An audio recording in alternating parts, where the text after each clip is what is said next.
You're nothing here. I am the law. Sergeant Dawson spat out each word, savoring them as though delivering a sentence. 4:07 a.m. The pounding of metal replaced any greeting. Cold light slashed into the room, silhouettes filling the doorway. They weren't searching. They were performing. And someone smiled before finding anything at all. On one side, badges, boot heels, and the heavy breath reeking of power. On the other, a plain t-shirt, unblinking eyes, and a silence that knew its way forward. James Carter sat upright as if storms were familiar to him. Numbers that once marked coordinates had now become the digits printed across another man's chest.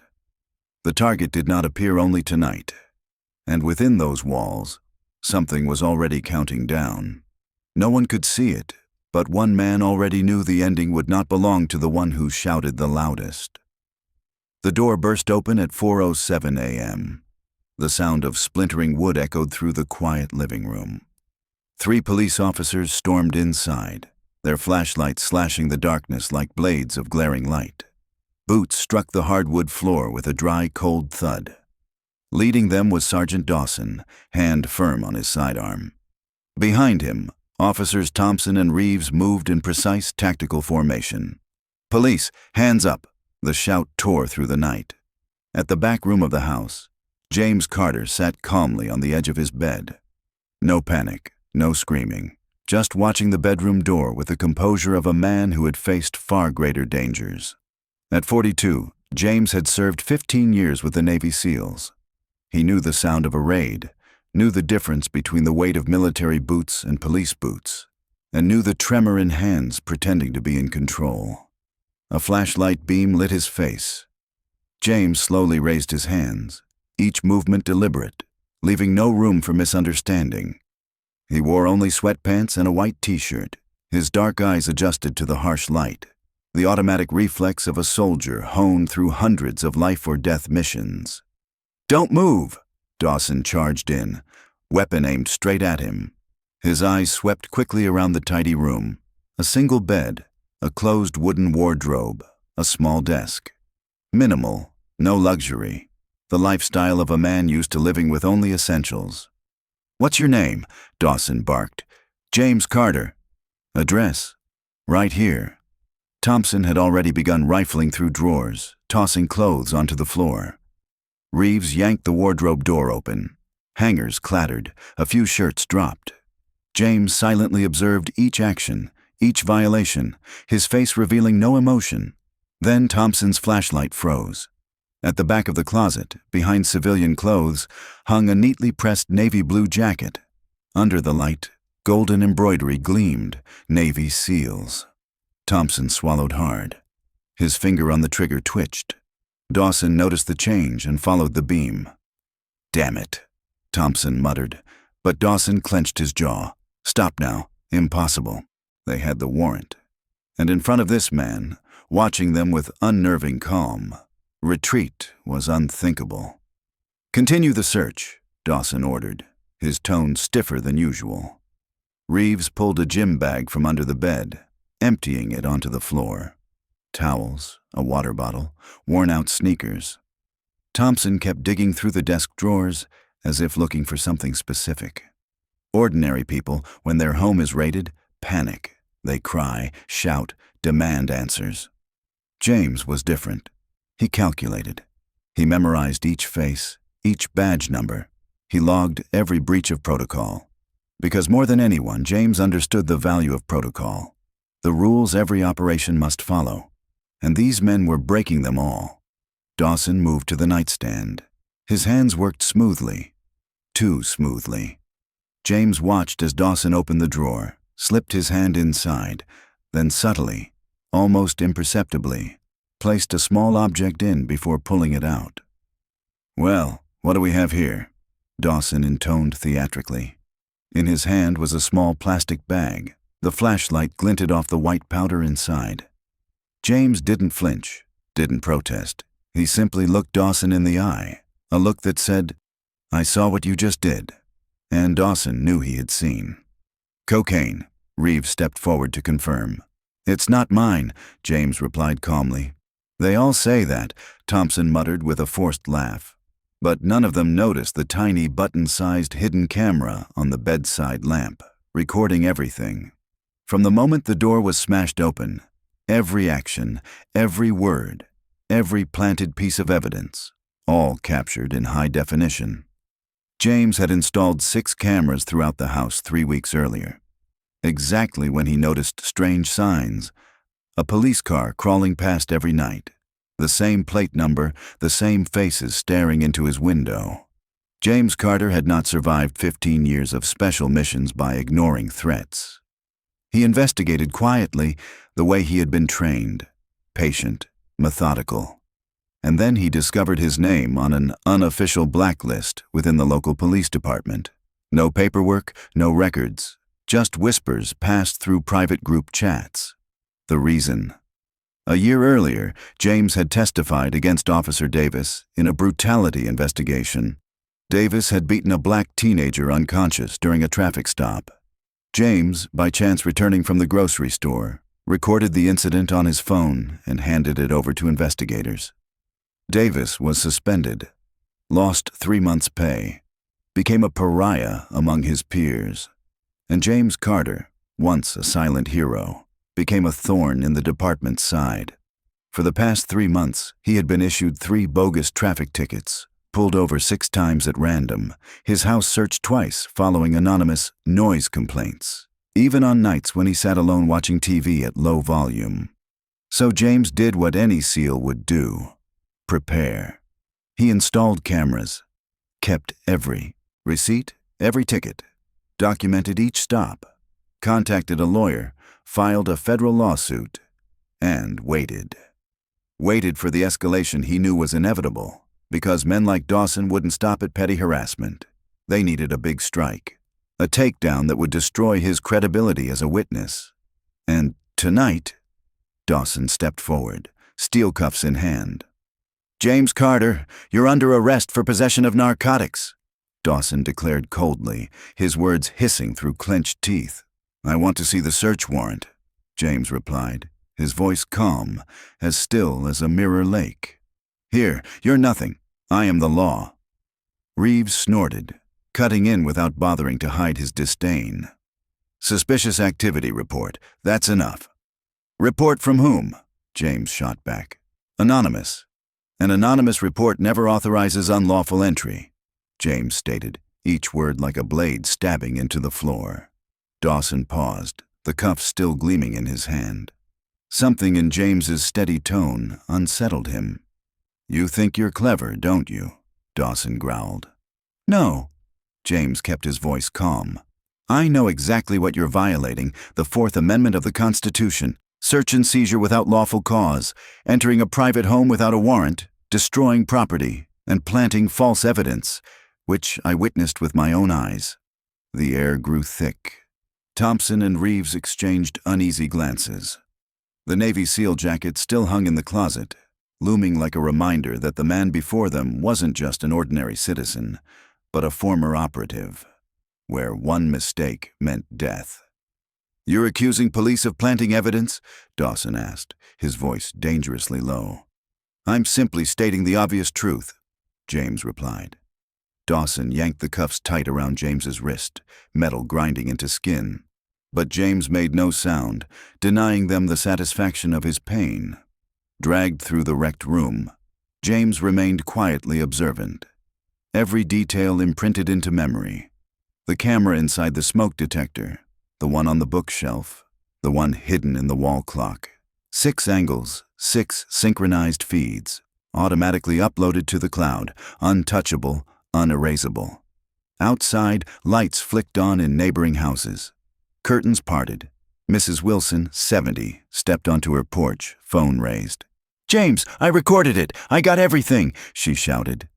"Thank you, Mrs. Wilson," James answered, voice steady even as he was shoved toward the car. Dawson slammed him face down on the hood, the pat-down harsh and deliberate. Rough hands searched every empty pocket. Belt, pant legs. Each movement carried more than inspection. It was humiliation by design. "You sure you want to do this?" James whispered, just loud enough for Dawson to hear. Do what? Bury your entire career. For an instant, Dawson froze. Then he shoved James harder into the back seat, masking his unease. Through the glass, James saw Thompson and Reeves muttering by the splintered doorway. He read their lips, a skill that had saved his team countless times. He's a SEAL. Dangerous. Doesn't matter. Still, a former SEAL has connections, resources. Dangerous indeed. Dawson slid into the driver's seat, adjusted the rear-view mirror. Their eyes met in the reflection. Tonight's going to be a long one for you, Dawson sneered. James said nothing. He simply turned his head back toward his ruined home, shattered door, blazing lights. But Dawson didn't know. This long night was exactly what James had been waiting for. Every second of unlawful detention was new evidence. Every violation another nail in the coffin of their careers. Because James Carter wasn't just a former SEAL. He was an intelligence specialist with 15 years' experience in evidence collection, strategic planning, and the patience to let an enemy trap themselves.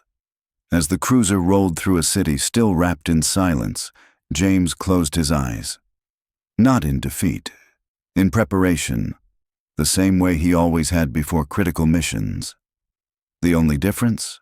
Military operations lasted days. This one he had prepared for months, and now it had only just begun. Inside the car, Dawson's voice crackled over the radio. Suspect in custody, narcotics seized, no resistance. 3 sentences, 3 lies. But every second was already captured by camera. What they hadn't realized, James wasn't waiting for release. He was waiting for this exact moment, the final escalation, the fatal mistake that would destroy them. 15 years in the military had taught him the basic truth. Strategic patience always beats reckless arrogance. 5th District Police Headquarters reeked of reheated coffee and cheap disinfectant. At 5:32 a.m., Dawson shoved James through the side entrance. Sergeant Peterson, the duty officer, didn't even bother to look up. Charges? Narcotics, cocaine, found in the house, Dawson declared firmly. Warrant? Peterson asked flatly. Anonymous tip, reasonable suspicion, Dawson lied smoothly. James marked it silently. Lie number 4. When Peterson finally looked closely at James, he recognized the unmistakable bearing. Disciplined stride, squared shoulders, seasoned eyes. You served in the military? Peterson asked cautiously. 15 years, Navy, James answered tersely. An awkward flicker crossed Peterson's face, respect mixed with hesitation. But Dawson cut in, sharp and dismissive. Doesn't matter, book him. And James Carter, the soldier who had survived battles where life and death balanced on a blink, once again stepped into a new war, not on foreign soil, but in the heart of the city, on American ground. I do not consent to a search without a specific warrant. James's voice sliced through the air like a cold command. Silence fell heavy. Normally, no civilian would quote Supreme Court precedent in the middle of an arrest. And that was what made Peterson pause. Are you a lawyer? He asked, half surprised, half testing. I only know my constitutional rights, James answered, his voice still calm as if reading coordinates, a habit of a private-turned strategist. The duty room door suddenly opened. A woman in her 40s, wearing a neat gray suit and carrying a leather briefcase, strode in with a resolve that turned every head. I'm Dr. Patricia Chun, counsel for Mr. Carter. I was notified about this unlawful arrest an hour ago. Dawson froze, his eyes flashing as if exposed on stage. How did you find out? Dawson asked, trying to regain control. My client has an automated alarm system. An unauthorized opening of his door triggered an alert to my office. I have remote access to his cameras to protect his constitutional rights. Patricia set her card on the desk, her tone direct and cool. A very small smile flickered at the corner of James's mouth, the mark of a man who had expected everything. 3 months earlier, he'd installed sensors linked directly to Patricia's office. Any entry after 10 p.m. would send an instant alert, open live camera feeds, and upload all footage to the cloud. Patricia had seen the whole scene of the door being forced, the planted evidence, and the crude words Dawson thought were private. Patricia didn't stop. "I demand copies of all reports, the search warrant, any legal basis for this raid." Dawson started to push back. "We don't need a warrant. The Fourth Amendment contradicts that," Patricia cut in sharply. Legal phrasing acted like a barricade, forcing Dawson and his team to step back. Thompson pulled Dawson into a corner and whispered urgently. James watched, reading lips in reflections, an intelligence skill that never turns off. "You know too much. This is over." "This guy's a SEAL, man. He's got a plan." Dawson forced a laugh, but his face showed a trace of fear. Patricia stepped closer to James, her voice softer. 6 cameras working, clear footage. 23 neighbors have agreed to testify." James nodded slightly. 3 months earlier, he had not only installed cameras, he'd gone door to door, explained his fear of retaliation after testifying in the Davis case. 23 neighbors agreed immediately. When his door was forced, 23 houses turned on lights, 23 phones recorded, 23 witnesses kept their word. Hearing in court at 9 a.m. "Judge Morrison, who you know won't tolerate planted evidence," Patricia whispered, a smile full of calculation. Dawson tried to seize control again. "We'll hold him for a little while." Peterson, the duty sergeant, cleared his throat softly. "I'll put him in a cell alone for safety reasons." A quiet mercy, an unspoken recognition that James perhaps shouldn't have been there. But the disorder of procedure had put him into this position. The holding cell, 3 square meters, a bunk, a steel toilet, and a small sink. James sat down, finally given a quiet moment to organize his thoughts. Memories flooded in. 6 months earlier, he'd sat in a cafe, watching the police station, recognizing the rhythm. Dawson, Thompson, Reeves always leaving together, going to the same bar, talking about cleaning the streets, by methods not above board. He followed digital traces, forums, private groups, leaked chat logs. He found Dawson's file. 3 excessive force complaints. 2 planting evidence allegations, all suppressed, settled quietly. Thompson, earnest, loyal. Reeves, sharp, well-informed. When the first unjust ticket appeared, James didn't fight. He went home, downloaded GPS data, saved proof that he'd been driving the correct speed. Second ticket. Dashcam data proved he had used his turn signal, archived. For the noise complaint searches, home cameras showed complete quiet. All of it became a dossier, piece by piece, stored in a precaution folder. 15 years in the field taught him that perfect defense requires obsessive preparation. Dawson thought he would bag an easy prey, but in truth, he had walked straight into a trap set months before. Footsteps in the corridor pulled James back to the present. Dawson came to the barred window, looking through the grill with the chaos of a man losing control. "You planned all of this?" His voice mixed anger and fear. James remained silent, unflinching. "Cameras, lawyer, neighbors, you were waiting." Dawson snarled. "Who do you think you are? I've been with this department 20 years. He aimed the line, almost shaped. "You're nobody. Just—" The words were swallowed because both understood the dark implication. James stepped to the bars, his voice low but sharp. "I saw it. 20 years of planting evidence, 20 years of violating rights, 20 years of ruining lives, and I planned this because men like you only stop when forced to answer." Dawson gripped the bars, tried to rebut, but James's words landed like a completed measure. The theater was not over. Patricia appeared at the end of the corridor, raising her phone to record Dawson. "One more piece of evidence for the federal file. Thank you for burying yourself, Detective." Dawson's wall of power trembled. Rage, shock, then the dawning awareness of loss of control, a belated fear of consequences. He stepped back and left, his footsteps echoing until out of sight. Patricia smiled like a predator watching prey fall into a snare. When all is said and done, Dawson will be lucky if he gets a job at the mall. James didn't smile, only felt relief that the plan had worked as intended. Rest. You'll be released in 4 hours. In 4 weeks. They'll pay. Patricia left, leaving James to lie down, close his eyes, and prepare mentally.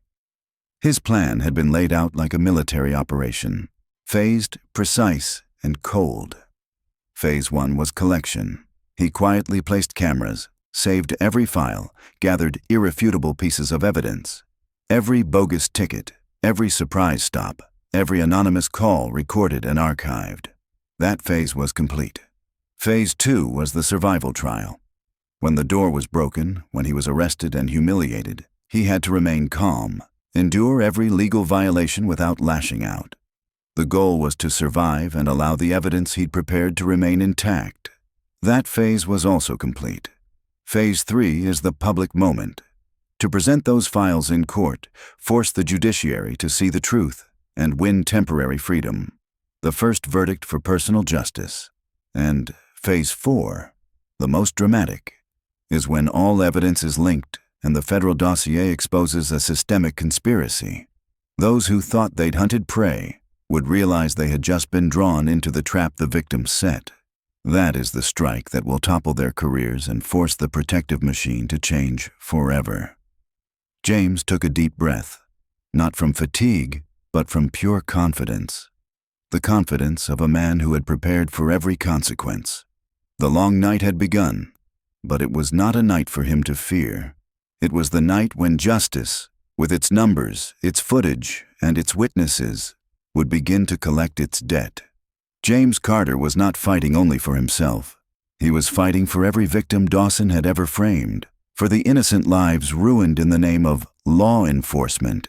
And when it was over, the 5th District would never be the same again. But first, he had to survive the next 4 hours inside a rotten police precinct. For James, 4 hours meant nothing. He had survived operations where every passing minute could have been the last. Some veterans return and try to forget war. Others turn every skill, strategic patience, obsessive preparation, flawless execution, into weapons to ensure justice.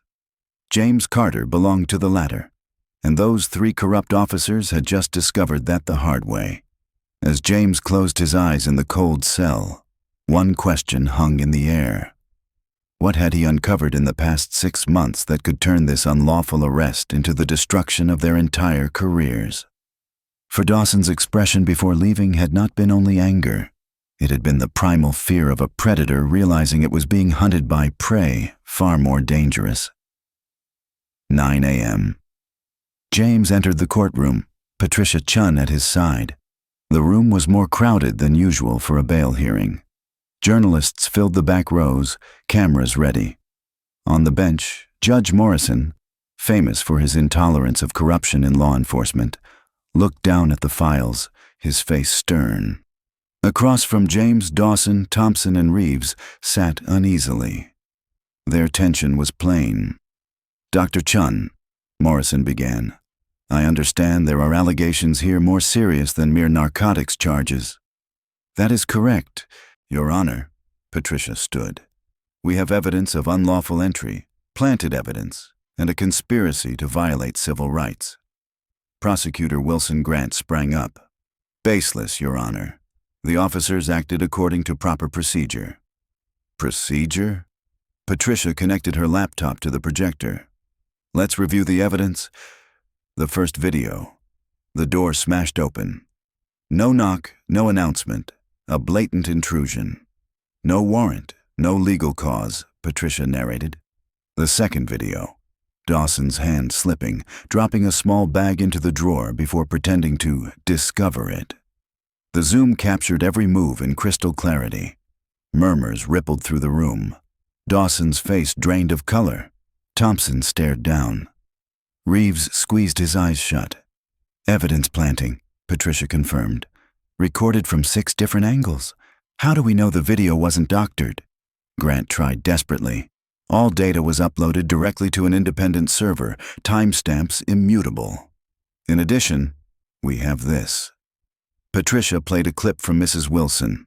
James being shoved into the car. Neighbors filming, 23 witnesses ready to testify in court. Morrison removed his glasses, wiping them slowly, a gesture signaling a judicial storm about to break. Detective Dawson, step forward. Dawson stood, trembling. Are these allegations true? No, Your Honor. This is a misunderstanding. Misunderstanding. Morrison replayed the footage of Dawson dropping the plastic bag into the drawer. Explain this kind of misunderstanding to me. The room went utterly silent. Patricia dropped the final bomb. Your Honor, here is the 6-month dossier James Carter compiled. Fabricated tickets, arbitrary traffic stops, anonymous searches, all beginning after he testified in the Davis case, the case of a police officer beating a teenager unconscious. She handed over a thick file, 73 incidents, each with digital proof. Morrison's tone was sharp. Mr. Grant, was the prosecutor's office aware of this connection? Grant stammered, No, Your Honor. Then I suggest you explain why not. The air in the courtroom thickened. Several journalists shot to their feet, cameras snapping furiously. Suddenly, Dawson slammed his hands on the table, leaping up, his face blazing red. Enough! Those videos are all spliced. He's a SEAL. He knows how to stage things. I've served 20 years. I know justice on these streets, not him. Dawson's shout ripped through the room like tearing fabric. A few jurors exchanged uncertain looks. The press gallery erupted in whispers. Morrison struck the gavel. Order! Detective Dawson, if you have evidence to the contrary, present it here and now. Dawson cast a quick glance behind him toward a cluster of fellow officers seated together. He waited for a nod, for an approving look. But none came. Not a single voice spoke up. Faces turned away, eager to sever all ties. A crushing moment of isolation. Dawson gave a bitter laugh, straining to hold ground. No one dares speak the truth. You all know he staged this. Patricia, as if she had been waiting for this very second, connected another audio file. Your Honor, with your permission, I'd like to present the final piece of evidence. A faint hiss crackled through the speakers. Dawson's voice rang out, clear and undeniable, from a voice chat log extracted from the secret group. Regular target tonight. Plant the stuff as usual. Make him remember his place. Immediately after came Thompson's mocking chuckle. Got the stuff ready already. And Reeves added, Same old strategy. Works every time. The courtroom froze. Every eye turned toward the 3 officers. A journalist dropped his pen, the metallic clatter on the floor sealing the truth like a gavel's strike. Dawson's face went pale. He staggered, both hands clutching his head. The chair behind him creaked like the sigh of a collapsing career. Morrison's voice was cold. This evidence requires no further words. You did not just violate the law, you confessed with your own voice. A low explosion rolled through the room. Not a bomb, but the release of pent-up outrage and shock. Former victims in the gallery burst into tears. One woman choked out, That's exactly how my husband lost 10 years of his life. Morrison slammed the gavel again. Enough. Justice is clear. Now we proceed to ruling. A decisive strike of the gavel. All charges against James Carter are dismissed. I order a full federal investigation into the 3 officers involved. Dawson leapt up, shouting, Absurd! He's lying. Order! Morrison thundered. One more word, and I will hold you in contempt of court. She paused, then continued. Effective immediately, Dawson, Thompson, and Reeves are suspended without pay, pending investigation. The 3 froze as if turned to stone. Patricia wasn't finished. Your Honor, we will also be filing a federal civil rights suit under Section 1983. We demand punitive and civil damages, and a restraining order to protect my client. Granted, Morrison replied. James remained silent, but when his eyes met Dawson's, he delivered a quiet message. I warned you. The courtroom seemed to settle, until suddenly Dawson jumped up again, his chair slamming against the floor with a crash. This is a farce. The videos, the witnesses, all staged. You're letting a liar run this entire courtroom. he bellowed, eyes bloodshot. The gallery erupted in commotion. Reporters shot to their feet, cameras flashing non-stop. "Order!" Morrison struck the gavel. "If you have evidence, present it now." Dawson snapped his head toward the back rows where a few colleagues sat with their heads bowed. He searched for a nod, a word of support. None came. They avoided his gaze, severing all ties. Patricia stepped forward slowly. "Your Honor, we have one final piece of evidence." A static crackle again from the speakers. Dawson's voice echoed, clear and irrefutable. "Regular target tonight. Plant the stuff as usual. Make him remember his place." Then Thompson's voice followed with a derisive laugh. "Got the stuff ready already?" The courtroom fell into dead silence. A reporter's pen dropped once more, its clatter sealing their fate. Dawson went white, his trembling hands collapsing him back into his chair. Morrison's voice struck like nails being driven. "Justice requires no further justification. You have just convicted yourself." Outside the courthouse, the press swarmed.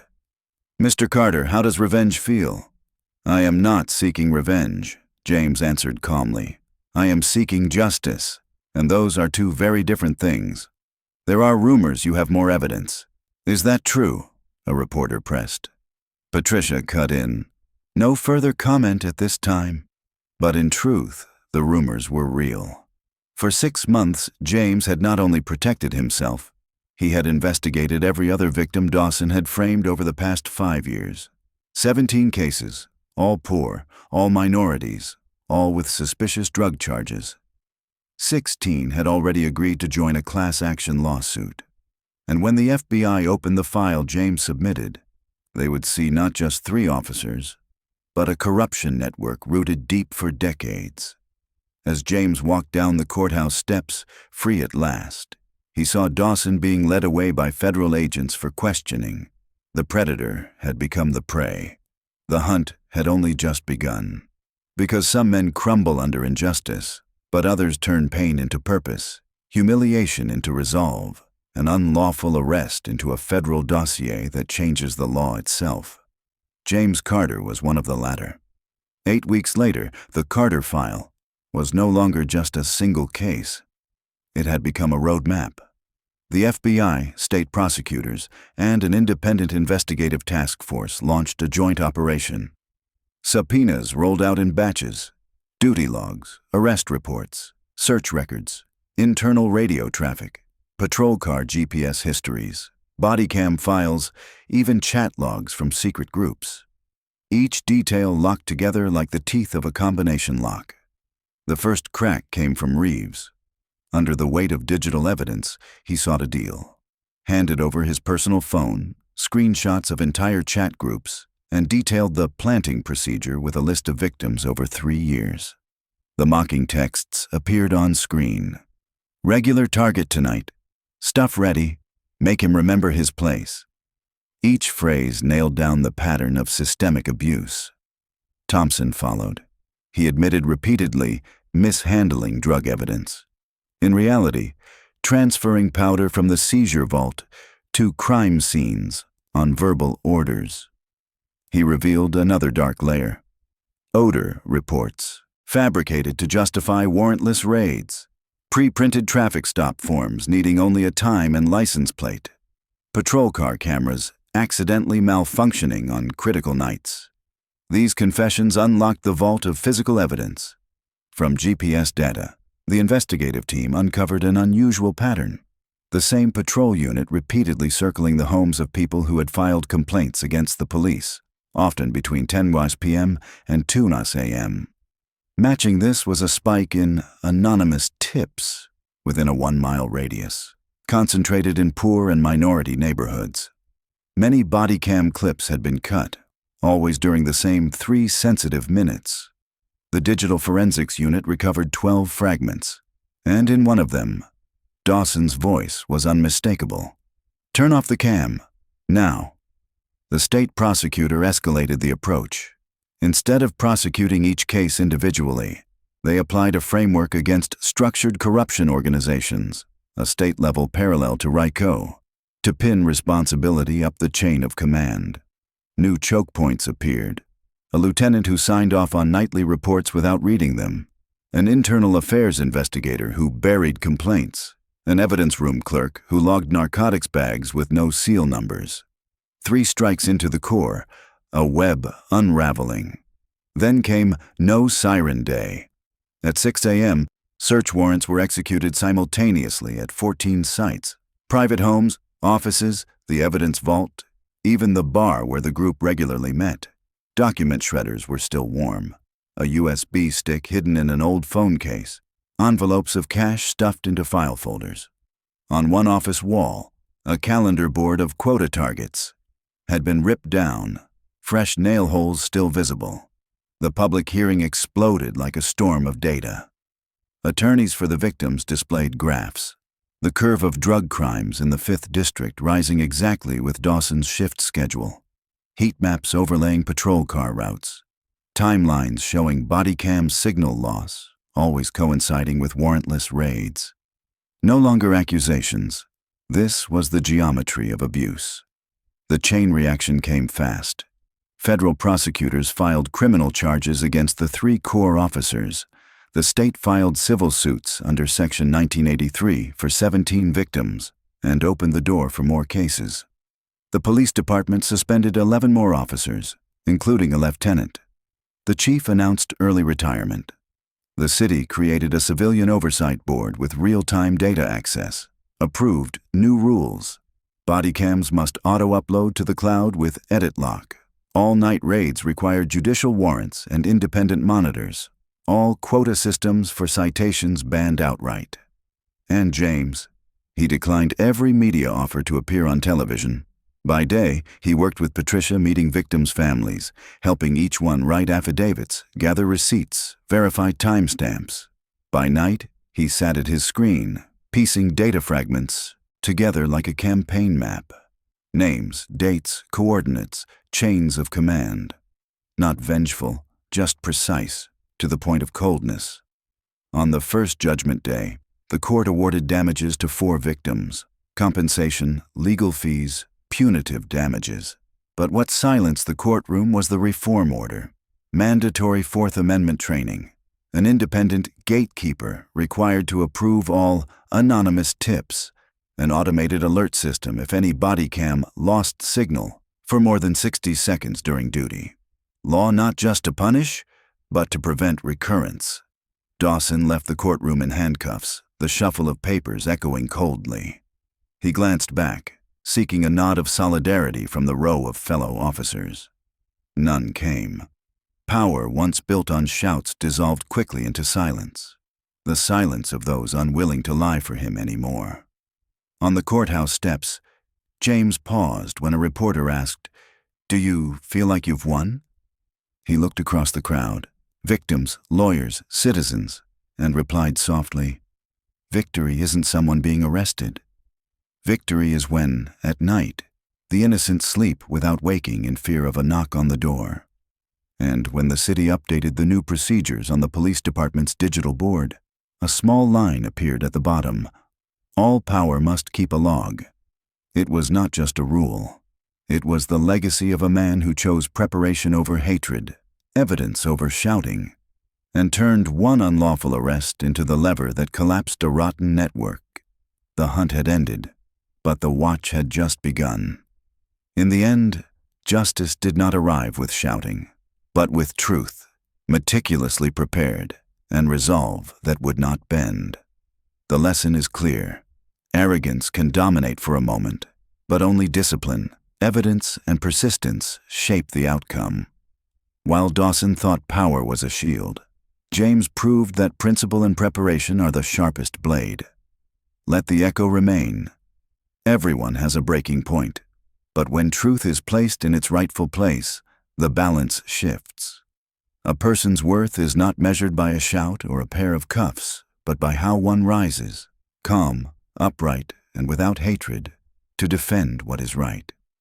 Does this story remind you of a time when you had to stand for what was right, even against the odds? Share it in the comments below. If this story resonated with you, don't forget to like, share it with family and friends, and subscribe to the channel so you won't miss the next stories of justice, courage, and human dignity.